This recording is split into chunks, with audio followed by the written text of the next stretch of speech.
back to the Aussie Roll Call podcast. We've been on a bit of a hiatus, but we are back. We have got a whole bunch of interviews lined up over the coming weeks, and we're so very excited to be right back in the Aussie TTRPG landscape. And as we all know, TTRPGs are having a bit of a renaissance, and it's becoming a really popular hobby for kids and teens. D&D clubs are popping up in schools and at after-school clubs. So for this episode, we sat down with Ro, the founder of Young Adventurers League in Melbourne, about what's different when it comes to running TTRPGs for kids and teens, as well as some tips for people who want to introduce younger people to the hobby. We're also talking about Conquest and Port play to upcoming conventions in Melbourne, as well as some information about some releases, especially Eldermist Shores, a system-agnostic magical island setting for any TTRPG or system from 10 Acre Games. And don't forget, we've got another Vox Pop from the PAX Australia floor last year. As always, if you've got news to submit to us, please check out the link to submit news in our show notes. And we're always on the lookout for guests, so do get in touch if you're interested in that as well. But for now, let's get to the interview with Ro from Young Adventurers League. Welcome back. I'm one of your hosts, Stevie, and I'm joined today by my other two co-hosts, Kate and Dan. We're back. Hi. And in the guest seat for this episode, we have the wonderful Ro from the Young Adventurers League. So, Ro, can you tell us a little bit about who you are, what you do, and tell us a little bit about Young Adventurers League? Hi, everyone. I'm Ro. I run Young Adventurers League, which is a D&D club that runs after-school sessions for kids and teenagers. I sort of started around maybe 3 years ago, roughly, and the idea was to engage kids in role-playing games. So started with one session per week, and then it progressively got more and more popular. So at the moment, I'm running campaigns during the school term, pretty much every afternoon during the week, and then one-shot school holiday sessions. That's fantastic. What inspired you to start doing this? Like, what was the inciting incident for starting up this club? So I've always been sort of backseat driver video gamer. So I never actually had the sort of the nerves to play myself, but I was always sort of helping my brother whilst he was playing games. And then, so I was familiar with that kind of a sort of video game and in a way, role-playing games. But it was during the COVID and the lockdowns in Melbourne that for 2 years, we pretty much didn't have anything to do but play games. I found out about Dungeons and Dragons through my partner, and we started playing, and then immediately the first thing that came to my mind is that considering that the kids these days are so attached to the screen and they don't really play the way I used to play as a kid, which is face-to-face with a kid out in the street. Like, you go down, we used to live in an apartment, so you go downstairs and play with your neighbors. My partner's kids were just on the screen a lot of time, and even like you would see when you later on after the lockdowns finish, you would see kids catch up together and each of them have got an iPad or they're on the phone. And it was to me just a no-brainer. They need to interact with each other a bit more, and they need to use their own creativity as opposed to be fed through the games that they play on the iPad. So I thought that it's a good idea and Dungeons and Dragons is a great game. Like, it was, for me, it was fantastic, easy to sort of learn and pick up game, and decided to start running a couple of games for them. This is for your partner's kids? No, I sort of dived into the deep end straight away. I decided that I'm just going to run it for kids that I don't know. Wow. Yeah. Do you have like a background in education yourself? Or was this just you just saw it and went for it because you have a passion? No, I don't. I don't have a background in education, but I used to be an interpreter and also a personal trainer. So I had a background of being able to connect and communicate with clients and people. and also having like I never act my age, and I always not a serious person. So if you compare me to people around my age, I act like a kid, and I connect with kids a bit better in a way. When I'm sitting in a group with them, I become one of them with a little bit more experience and maturity, I would say. Only a little bit. Doesn't need to be a lot. Just a little bit. Only enough so we don't have a TPK at the end of the session. But apart from that, it sort of naturally sort of comes to me as far as what kids need to learn and know. Like, and I suppose maybe my partner says I've got a very sort of a strong moral compass, and I'm always this. I should always play a paladin in games, so it's easy for me to run a session and have a clear guidelines for the kids and teach them in a way in through game in a way, guide them at what's right and what's not right by allowing them to make their own choices, but also find out what the consequence of the choice is. I was just going to ask, how long do your sessions go for with these kids? Because especially for after school games. So the sessions go 4:30 until 6:30. Generally, like it takes maybe 10 minutes or so to wrap up. So it goes maybe 2 hours and 10, but the game time is around 2 hours. And I find that that's perfect for kids, because especially when I run the 9 to 12 age group, because I split the groups, 9 to 12 for the kids and then 13 to 17 for the teens. The 9 to 12, the attention span, from experience, it doesn't go further than that. That is the limit. Yeah. They might want to go longer. I mean, if we leave it to the kids, they just want to play for another 2 hours, 4-hour session. But you can tell that they start losing the plot a little bit. A lot of adults lose the plot after that point, leave alone children. Yeah, I know when my sessions get to like the 4-hour mark, I'm going, I'm tired. They are quite, both emotional and mental energy heavy. Yeah.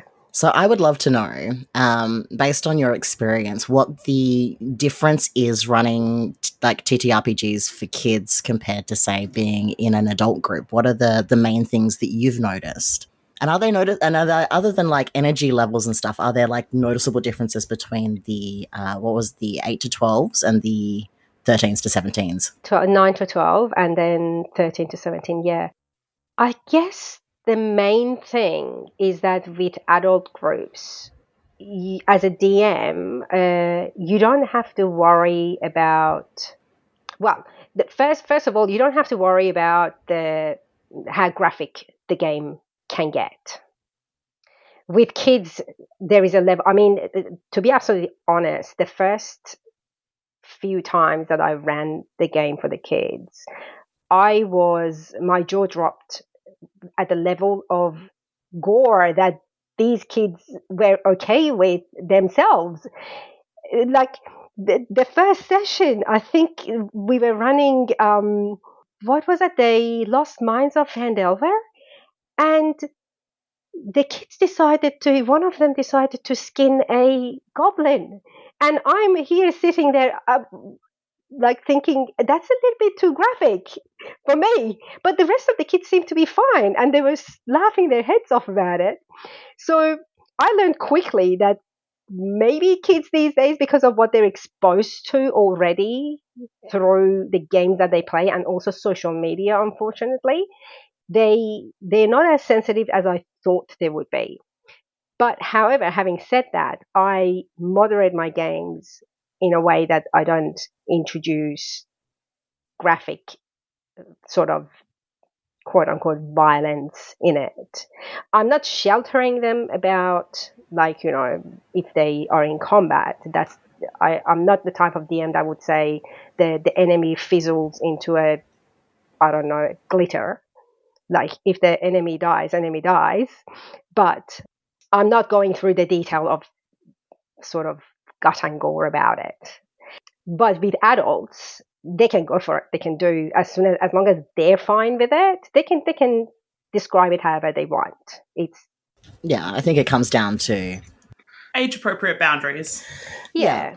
So what I tend to Yeah. do for like adult games is like say, hey, this is like if this were a movie or a TV show, it'd be rated M or MA, and sort of like set some of those expectations and those boundaries. So how do you set those expectations and boundaries with kids, other than just like, you know, you yourself are obviously not leaning into heavy gore, but what do you do when kids bring that energy, for example?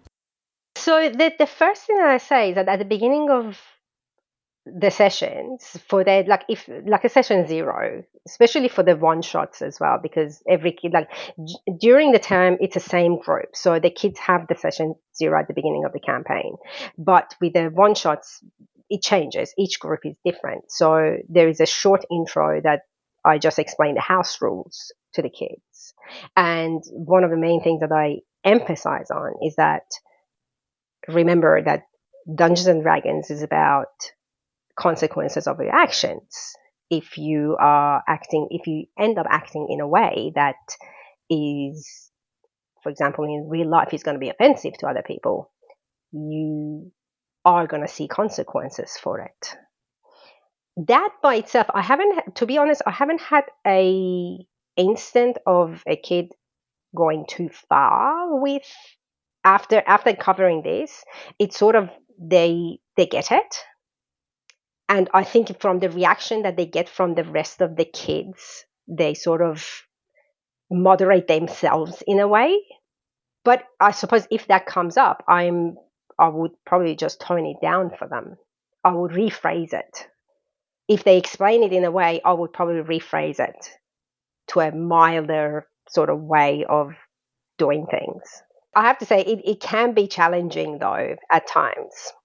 Especially when it comes to the kids, the first thing that they want to do if they haven't played before is they want to go and stab each other or steal each other's money and these sort of stuff.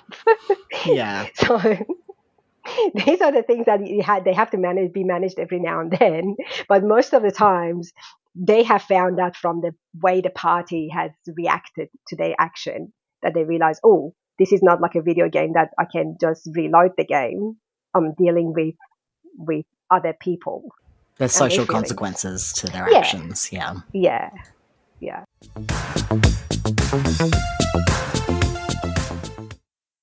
have the lovely Emily with me right now from Hexes and Vexes. Em, how's your PAX going? It is day 3. It has been incredible. The panels have been great. The stalls have been great. But I am tired. Oh my God, so tired. Too sleep. So much sleep. Well, we'll go through fast 5. So we're out the door. We got this. D&D table or TTRPG table, snacks. Most important. Yes. What are we having? Sustenance. Listen, controversial answer because cheese dust. But I'm a fairly much Cheeto girl. That's fine. Yeah. Keep your cheese dust over there, but that is totally fine. Yeah, gotta spice it up. What about dice shape? Are you a D6, a D8, a controversial D10? I am a D10 fan. Reason for that is well hardness. On a scale of 1 to 10, how hard is this NPC? Yeah. Roll a D10. Roll a D10. Yeah. What are your favorite sets? Do you have a set that you love, that you own? I have a mismatched set that is all singles collected from different individual dice creators. Yeah. Like Raven's Ridge, Vex from Mythical Foundry, a couple of those. So yeah, that's my favorite set. Yeah. That I have correlated together myself. Beautiful. Yeah. Okay, you've got a brand new player that never played a TTRPG before. What game are you introducing them to? That's super easy. Sexy Battle Wizards. Sexy Battle. You're the first person to say Sexy Battle Wizards, and this is a good shout. Yes. What about, you've got snacks, you've got dice. Mm-hmm. What else do you need to have at your table? What's your must-have? I keep for all of my characters an in-person, in-character journal. Mm-hmm. So I write a diary entry for each session that is in character, so that I can recall every memory or instinctual reaction from my character. So yeah, every time. Yeah. And all right, the important one. Little companion animals, familiars, little robots. What's your little guy? What's your weird little guy? This is going to be a super boring answer. I am a crazy cat lady. So all of the kitties, or truly so many kitties. Yeah, beautiful, super simple. Love that. Well, thank you for stopping by, having a chat. I hope you have a wonderful rest of your PAX, and that maybe we get some sleep. Yeah, please, let me know. News. Let me news.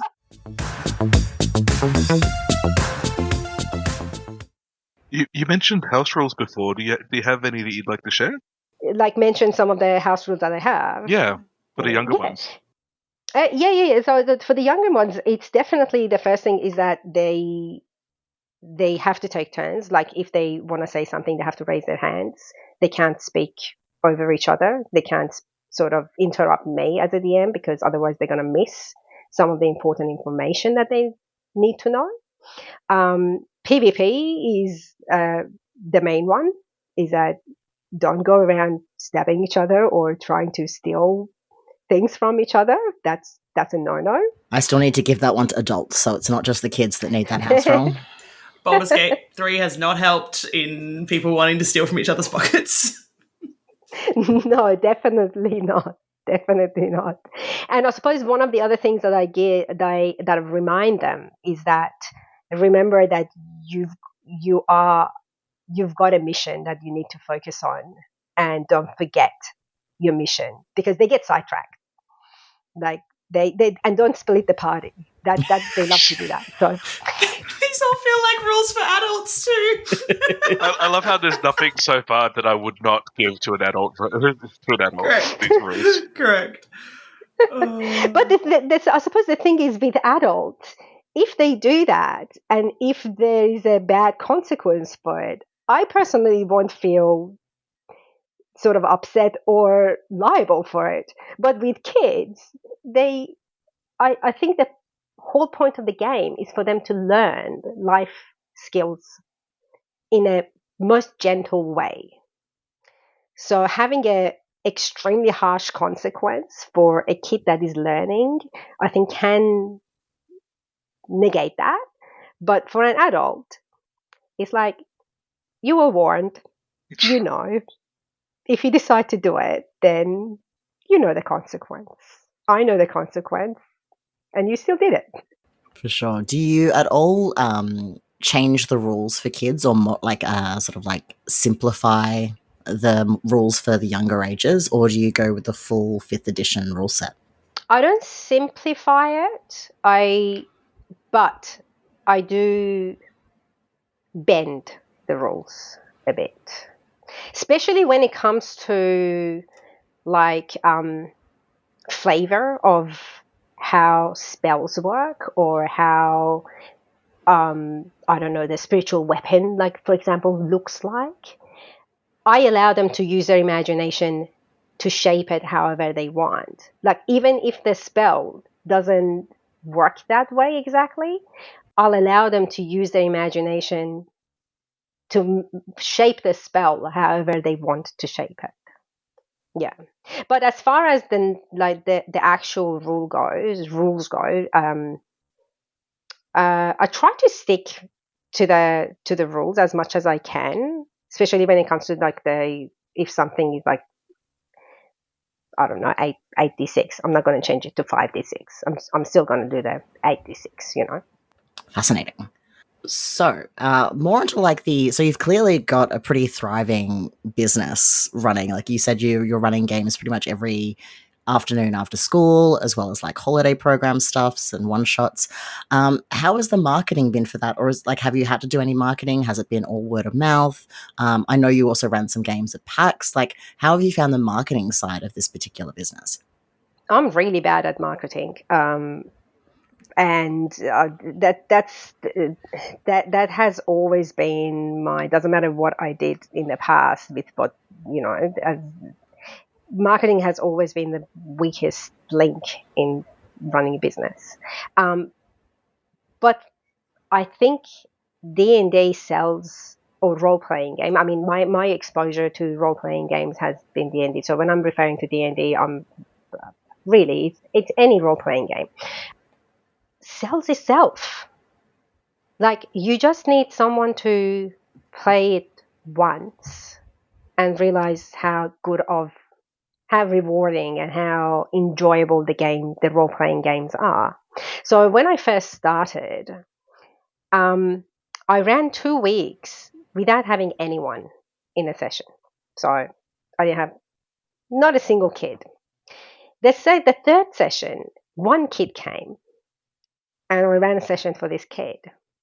And then I think I posted something on one of the Facebook groups, like the community Facebook groups for the suburb that in Hyatt that I am. And through that, I think I got one other person interested. And then it just snowballed. It was word of mouth. Like, that kid told his friends, and his friends wanted to play at school, and they came. And then I think I put another post up on the same Facebook community group, and it's pretty much, I suppose it's like any other small business, word of mouth. It is you get someone who likes the experience, and they just tell their friends, and they tell their friends. And I do find TTRPGs a little bit difficult to pitch to someone if they have no concept of what it looks like. You're going, yeah, it's a collaborative storytelling game where you roll dice, there are like consequences, and they're like, this, I have no idea what you're talking about. But once you actually sit down and do it with people, they're like, oh, I get it now. That's really cool. So yeah, it's like you get that one person in, and then it snowballs from there once they start telling other people yeah, about it. and 100%. I think it's kids are much easier because they're more open to experiences when it comes to games. I suppose if I had to advertise the game to the adults, to the parents who haven't played before, then it would have been a different story. But the whole word of mouth, I'm sure 90% of it would have been through the kids talking to their friends. Having said that, I've had a few of the parents who've recommended my sessions to other parents. And it would have been more the parents whose kids are on the spectrum, that they found how effective D&D has been for the kids. And then they would have recommended to other parents who would have had kids on the spectrum. Interestingly enough, I think it was last week, I had someone that contacting me who a psychologist had recommended Young Adventurers League to them. Oh, fantastic. Yeah. Which is I think it's such an understated game, because it just helps so much with kids with social anxiety, for example. Yeah, social anxiety, literacy, basic maths, like there are lots of different areas. And if you can get a kid hooked in on one area, it can help boost the other sides. I remember thinking, if this was around when I was in high school, for example, I probably would have been all in on particularly like the storytelling elements and like the literacy side of it. It probably would have helped with my basic maths. Mm-hmm. But it wasn't really a thing where I lived or the school that I went to. It just wasn't. So, next question. This can be about Young Adventurers League, or perhaps something that you have experienced outside of that particular context. But do you have a favorite gaming related memory? Well, I can. This is going to be related to the first time I played D&D, and it was a one shot, and the party ended up at this place that we were dealing with a sort of a spellcaster, like a very powerful spellcaster, and we were not doing too well. And I decided that, and I think I was playing a wizard, and I decided that I was going to run close to the villain, to the person, and I think I casted, I can't remember from memory, it would have been a fireball, but I don't think it was a fireball because I wouldn't have been playing the higher level wizard. It would have been annoying, but it was sort of an area of effect from myself that I cast, and I ended up sort of sacrificing myself to kill this spellcaster, which happened. It killed them, but at the same time, it was sort of a climax of the story for me that I managed to help the party and save them, but my character perished. So that was a memorable, like one of the memories that I have from when I first started playing D&D. Yeah, I find those early memories do stick with you. Yeah, they stick with me more than like the more current ones, like that very first like potent exposure and presence. So, what are the future plans for Young Adventurers League? So I would love to. So after PAX, which was an amazing experience, and I'm looking forward to participating in it this year as well. I'm really looking forward to collaborating with the community a bit more. So during the January school holidays, I ran a couple of sessions for the City of Port Phillip's library, which was great. And then now I'm going to be part of the Port Play that Arts runs in May. I will be running the D&D tables for the kids and teens. So hopefully we're going to have around 3 or 4 tables on both days, the Saturday and Sunday, 3rd and 4th of May, I think it is.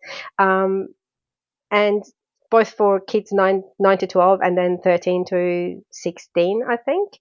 And I'll be sort of organizing that, which is great. Yeah, it's going to be super exciting. I don't think we've officially talked about Port Play on the podcast because it was a little bit hush-hush late last year. No, it's not hush-hush anymore. This is last year. We're allowed now.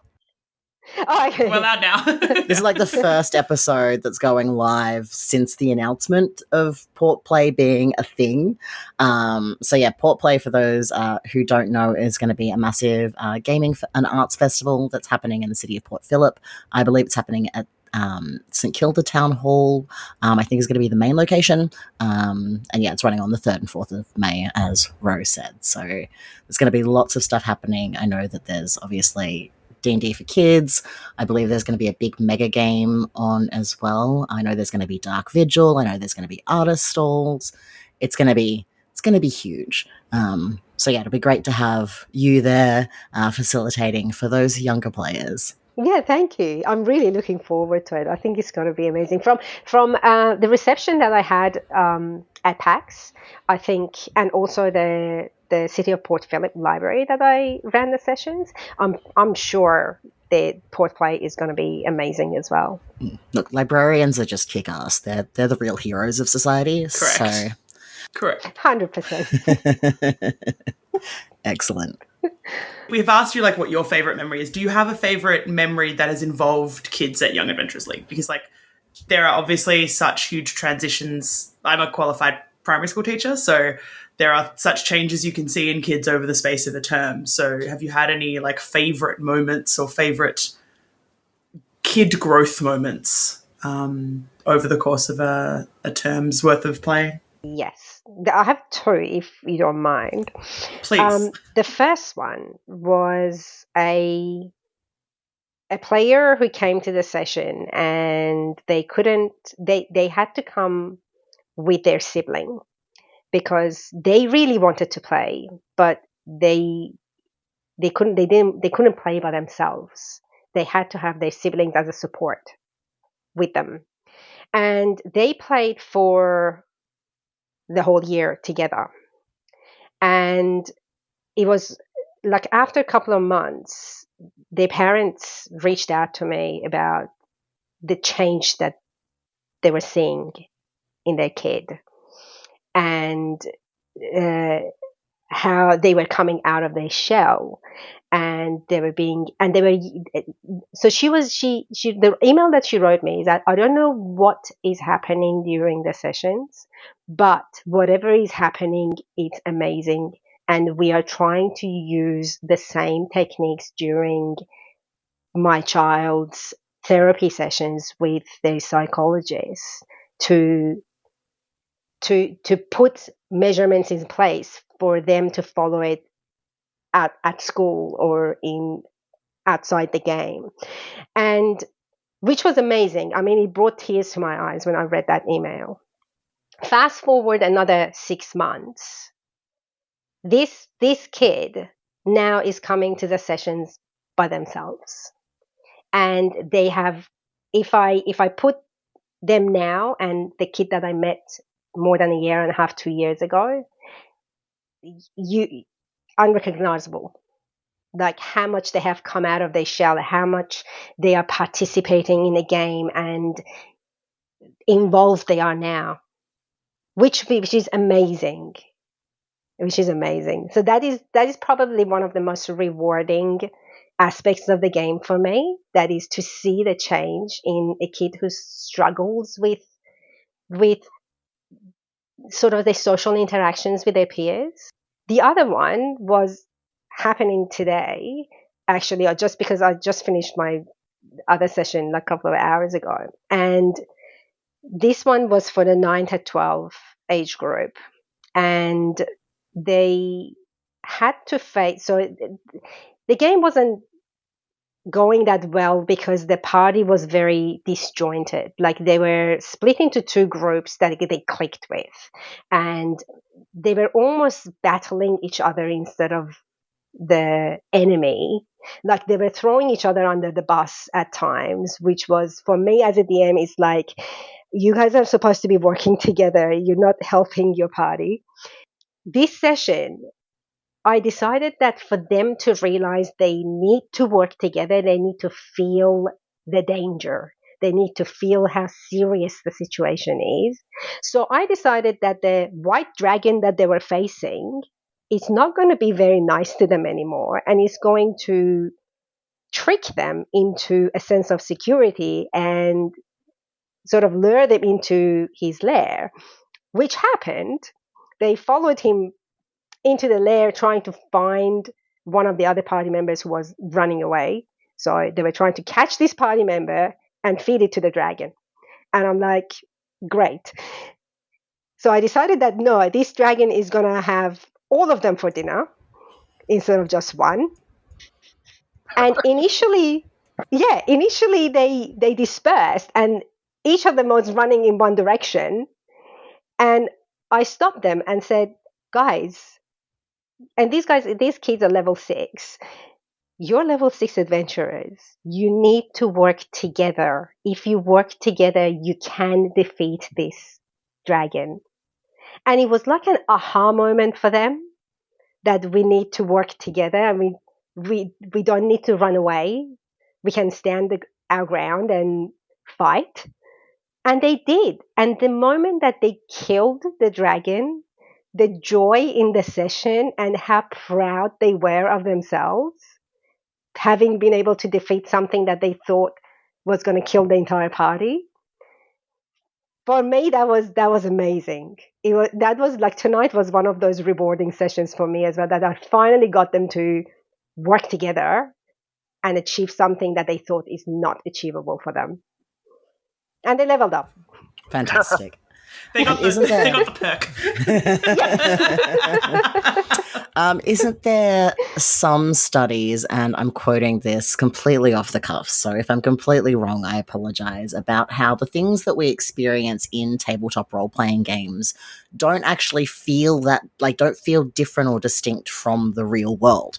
So having them go through that learning process and then that immense joy and jubilation after defeating this dragon together and working together, is gonna imprint on them for time to come.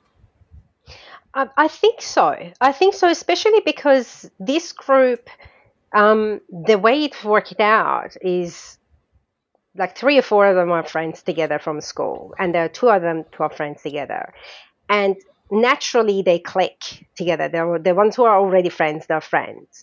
And it was getting to a point that I started to have a feeling that I'm having 2 separate parties, that they're not working with each other. And I think this moment is has brought them together as a party again. Beautiful. Yeah. Those are some great memories. Yeah, they're both great. I was like, what am I probing for? That's what I was looking for. Kate with the leading questions. Look, when you work with tiny people, you know what the things are. My question is going to be as well, have you experimented with other systems outside of D&D or looked into them to yourself, or not just yet? I think I played Daggerheart for a short while. That was not as a game master, as a player. But unfortunately, that has been all. I mean, my life is at the moment is consumed by Dungeons and Dragons, and I don't have any time to play myself. I'm a forever DM at the moment. It happens. The It ongoing happens for curse. sure. But I would love to. I would love to try another system to see what they're like. Yeah, I can imagine systems like the Kids on Bikes system and those kinds of things working really well with kids in the age brackets you're talking about. Play them and see what you think. But like, yeah, Okay. There's more simple than yeah, D&D. like we can talk after we finish We'll this talk. chat about all of all of my theories about what works well. But yeah, for sure, there's definitely like other systems you could trial and. But I think the mentality around the way it sounds like you GM would work great regardless of the system. So, Well, thank Hype. you. Thank you. I suppose unfortunately, one of the, I mean, I don't know if it's fortunate for me, but it's unfortunate for the other systems because Dungeons and Dragons is such a mainstream game and the movie brought it out into the public so much. It seems like if a kid wants to play a role-playing game, it's D&D. yeah. Or that's what they That's think all they they want know. to play. That's what they think they want to play. Ah.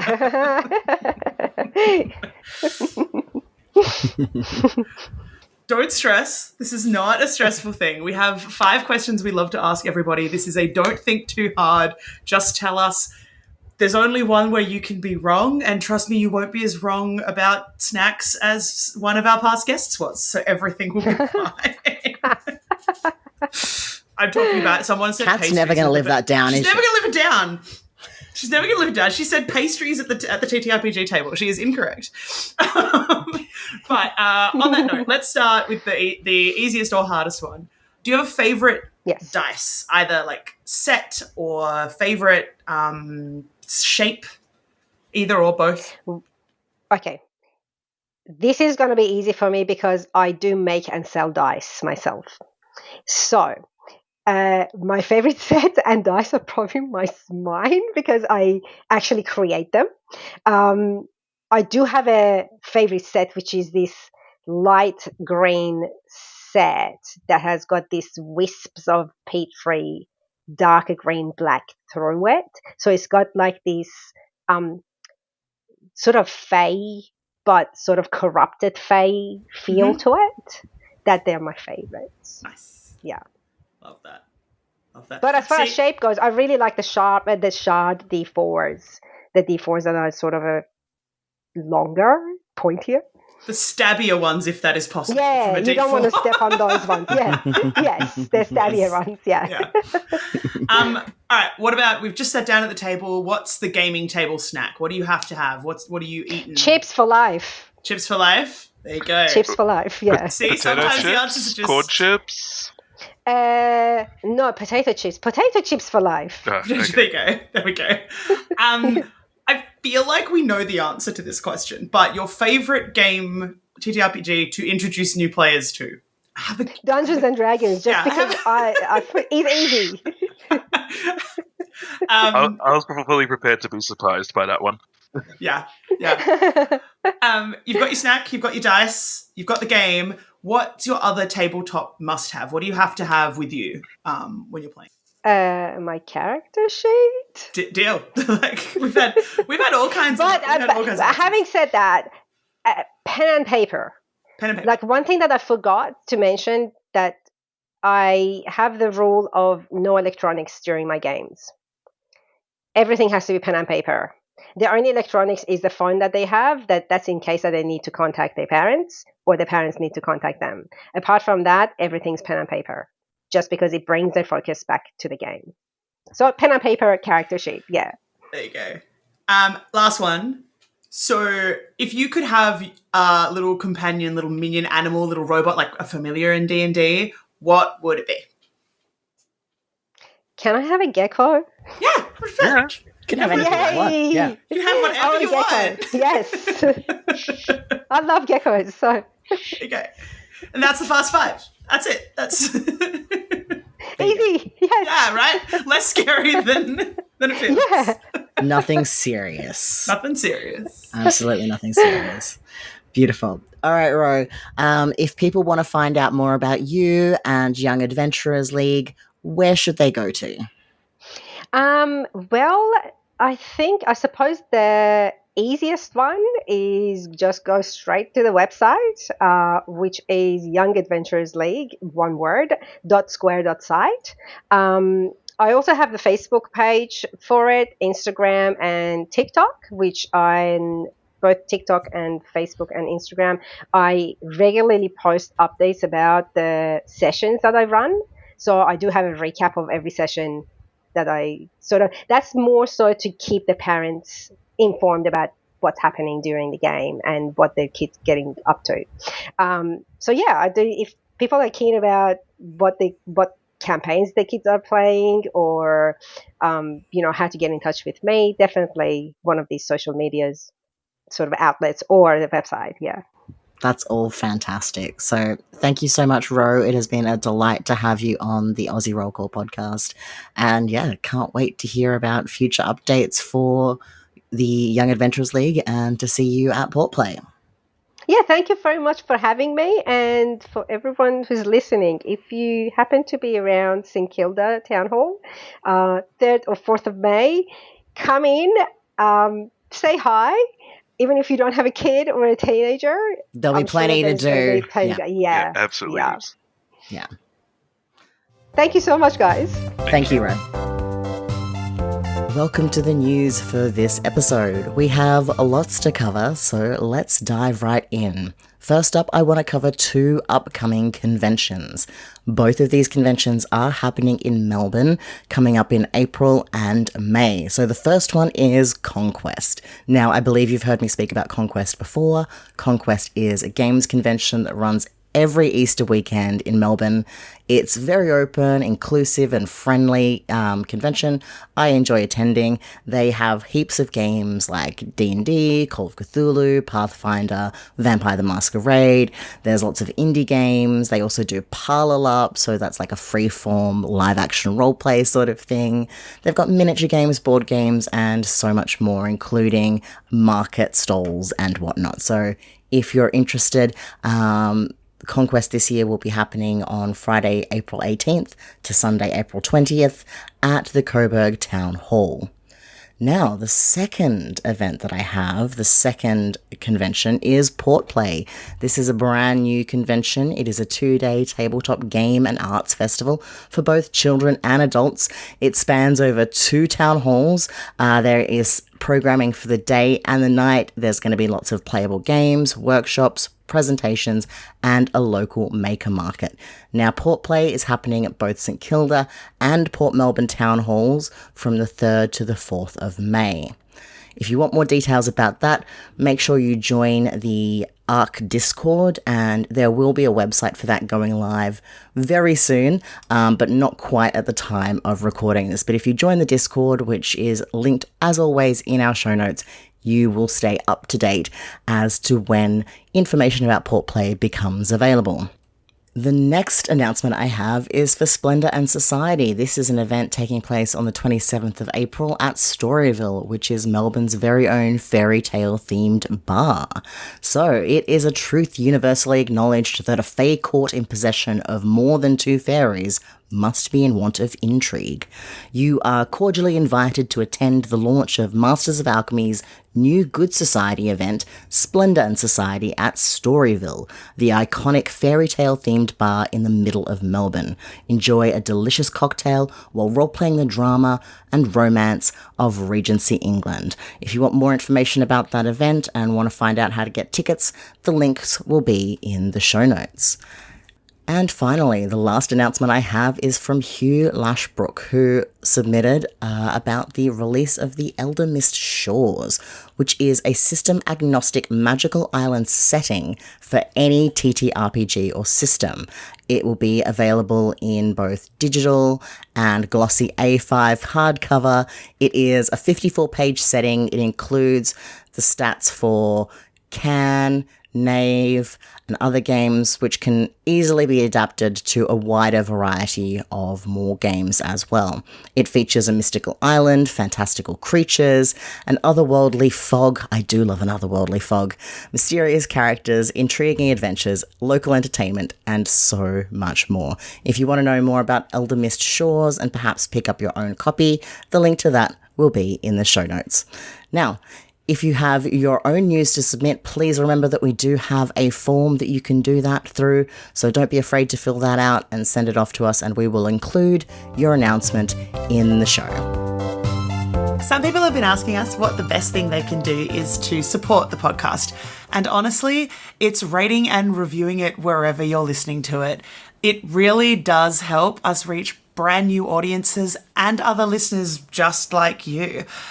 TTRPGs are for everybody, and we want to reach as many people as possible. No matter where you're from, we want you to be part of the discussion, part of the roll call here at Aussie Roll Call.